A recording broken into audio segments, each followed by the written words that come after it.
there's a really small toilet hose box, right? And it's nothing you can do. Then it's just inches of water, damaged floor, damaged everything in the upstairs and downstairs. Huge impact. Right, so let's go to next step. I would like to ask you, if you have a piece of real estate, what is in your mind the best solution to defend it? So what would you do? Any thoughts? Any suggestions? So Insurance. is it only insurance? LLC? Yeah. So basically, there are two major ways to deal with this. Limited liability corporation, which technically is supposed to guard you. So it's a wall between you and other people, right? So LLC, and second way is of course insurance, right? And I would tell you, how to use it right. First of all, LLC. Just look at this. Look at this thing. I just got, from a couple states, because I know that you're representing folks who probably invest in all around the state, right? So in California, LLC would be at cost of $800 bucks a year. It's a cost to maintain. In Delaware, it costs you $300 bucks. In New York, it would be from 25 up to 45,000 or 4,500. Depending, from how much you defend it, right? And at the same time, you just think about that. So, say you have a property in Florida, right? And you have another property in Arizona, and you have another property in California, right? So you have to maintain 3 limited liability corporations, and it would be at cost. Instead, you can have just one wrap-up, which called umbrella policy. So one umbrella would cover no matter how much investment do you have all around the country.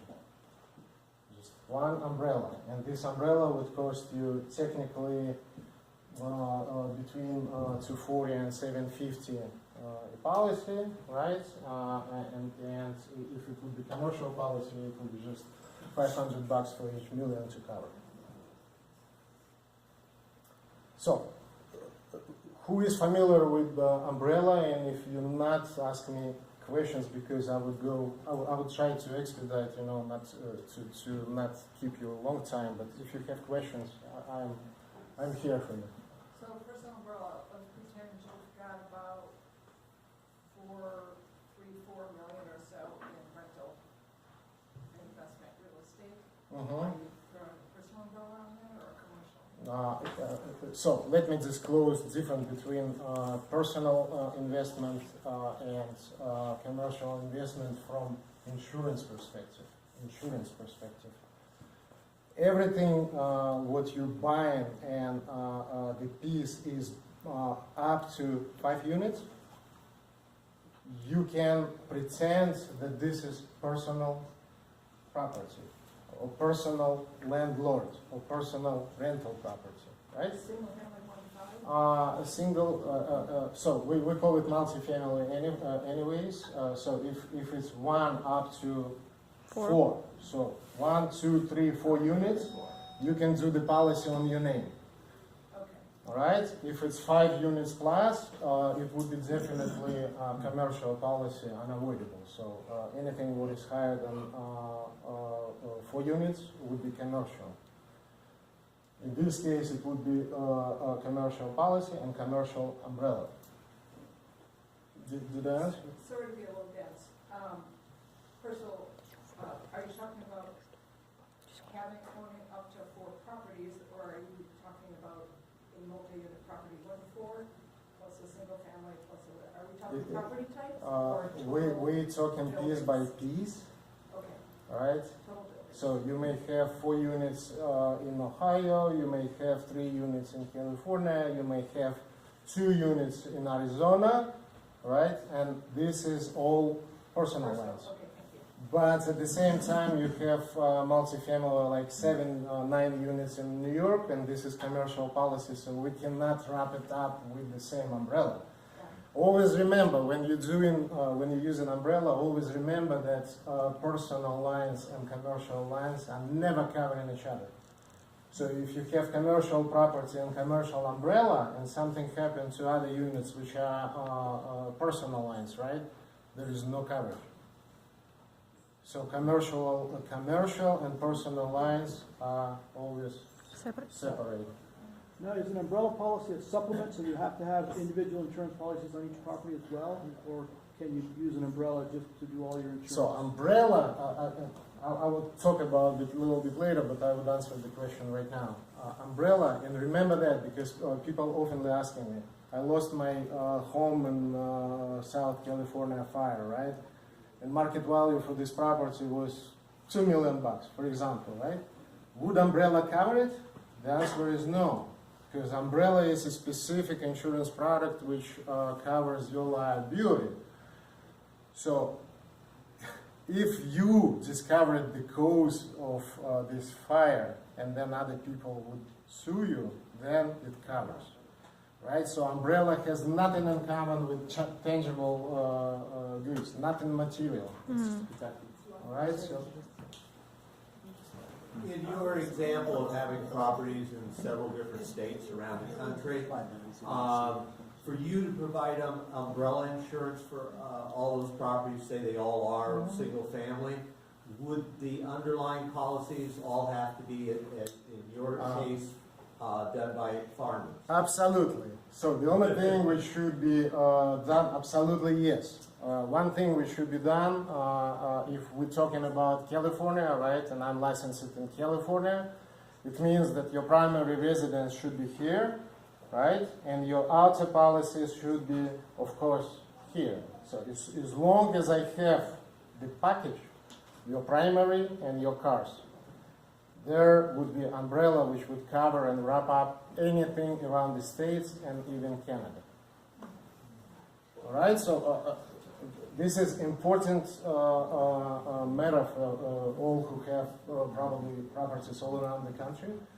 You should know that one umbrella policy should cover and will cover everything that you have, no matter where the location is. Are you saying though, if they're outside of California and they're insured by somebody I other than have farmers? people who my insured who have rental properties in Ohio, in Wisconsin, no, everywhere, and the same umbrella policy covers it. So I just would like to make sure you know about that. That when you have an umbrella policy, make sure, be very careful. Declaration pages of this policy, umbrella policy, should list every single underlying policy, because if not, there is no coverage. So every umbrella I used to issue, I'm very careful. Mr. John, how many properties do you have outside of California, right? When I obtain this information, I'm asking for declaration pages and making the record properly. This is the must. All right, I would like to talk about one common mistake. Real estate investors usually, it's a common mistake, believe me. It's not something, what happens, every once in a year, right? Once in the blue moon. People mistaken between market value of property and reconstruction cost. This is absolute two different animals, right? You should understand that property value is not just this box, right? This is many things like location, market conditions, neighborhood, and many infrastructure, what kind of employment you can find at this specific location, right? So if you take the same box, in California, this box, say, cost $1 million, right? Take it to Utah. 100? Do you believe it would be the same million? No. And people, for some reason, approaching me, to insure so-called dwelling So this is the cost to rebuild. For some reason, they believe that it should be equal to market value, the money they actually ask bank to give them. And this is not true. So the box costs significantly less. Right? And why this is important? Because when you're insuring your home or your rental policy, the cost of rebuilding is always less than market value. But market value is critically important to make sure that your liability is right. So if you purchase a property in California, which is let's say cost 1.7 million, right? Your liability should not be less than 1.7. But at the same time, the common proportion for the construction cost would be just 30% or around there, right? Are you talking about that for recommendation? Because I would always take a look at the property and what it actually would cost to rebuild, because different products have different levels of finishers, and we regularly have our clients kind of juice it, because I think they're underinsured a lot of times. Sometimes there are, but this is my mission to make sure that your property, like a piece, like tangible piece of concrete and wood and studs and roof, right, insured correctly. Because I have tools to estimate basically the cost to rebuild. But the cost to rebuild in California is absolutely, definitely less than the property market value is. Right? So to rebuild a 2 million house, you would spend not more than probably, I would say, on the very top, like $900, but this is really tough. 30%.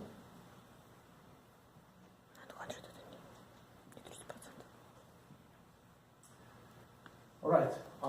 Let's talk. So I would like to talk to you as potential investors or real investors about some topics. So how much to insure? How much insurance do I need? And we already talk about liability. We talk about dwelling coverage or reconstruction cost. So we call it dwelling or reconstruction cost. This is the same thing. Personal property. So dwelling, this is building property. This is your walls, this is your roof, this is your foundation, this is concrete, nails, labor, taxes, to rebuild it, right? Personal property is your furniture, is your TVs, is your personal belongings, is your art, right? Some people have plants, some people have dogs, do not have a lot of this stuff. Extremely important matter is loss of use. So please remember, loss of use, because again, common mistake when client comes to me, to insure landlord, protector, or rental policy, right?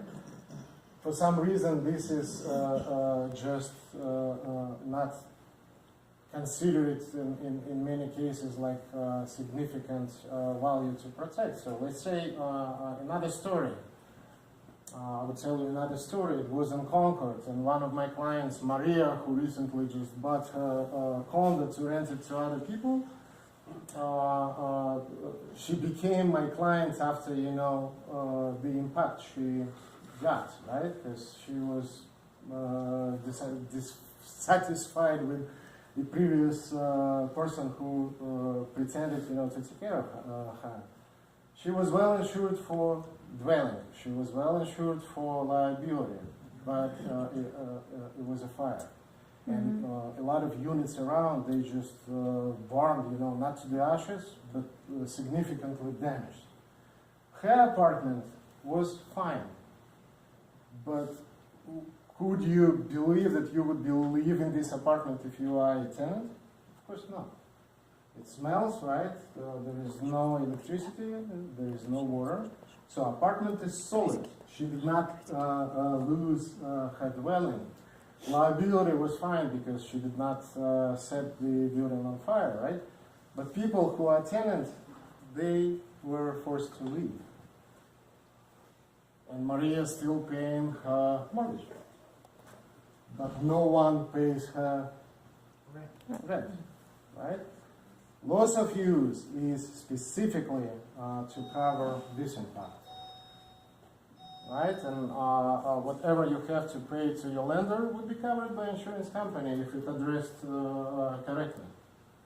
May I ask you, if it's no mortgage, if it was bought cash, will they It replace? means that you just losing your cash flow. Yes, I know, but will they replace loss Yes. of rental Yeah. income? Because it's still income. It's still verifiable income. You have a lease. you And have a an insurance company definitely would cover it. You just have to verify it. Is there a formula? Like, let's say we make, from one unit, we make $30,000 Basically, gross rents. Is there a formula for that, for insurance purposes? it's simple approach, right? If you can confirm that you're losing, say, $3,000 a month because of the insurable event, you would get $3,000 from the company up to 12 months in some cases, and if policy structured for 18 months, it would be up to a year and a half. Is there a maximum? Is there a cap? Like There is no- 100,000, there- 200,000? No caps, no caps. No caps.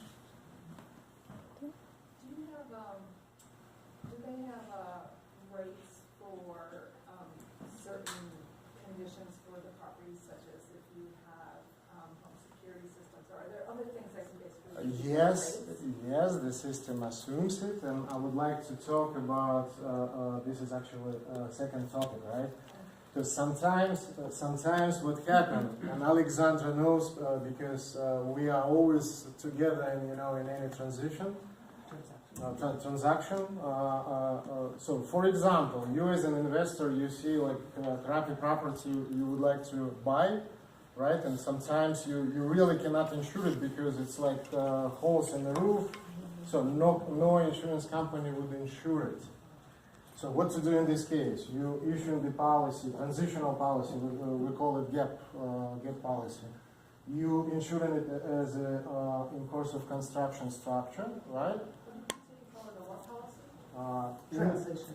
Forced Transition. Yeah, we call then this policy in course of construction, right? It means that it could be to be really what it is, right? And then you purchased it and you try to remodel and you create a nice piece of property, obtaining a tenant. In this case, we switch in one policy, we close in this policy. And we switch into typical landlord policy. Be very careful. Be very careful with transitional moments when you happen a lot, right? You live in a house, and then you purchased a second home, and you decided that you would be lending your first home to tenants, right? The policy should change. So you cannot stay on the same homeowner's policy because if something happened when other people living in your property, it would not be covered. So be very, very, very careful about that. All right? Be very careful about Airbnb approach because this is short-term and it become more and more popular, right? But this is short-term rent, and this is completely different risk because your tenant lives like long time, right? We know Social Security, we know who this guy is, but when people come in from Paris and Berlin and Sydney and whatever, right? You have no idea who you're renting because all transaction comes through internet, right?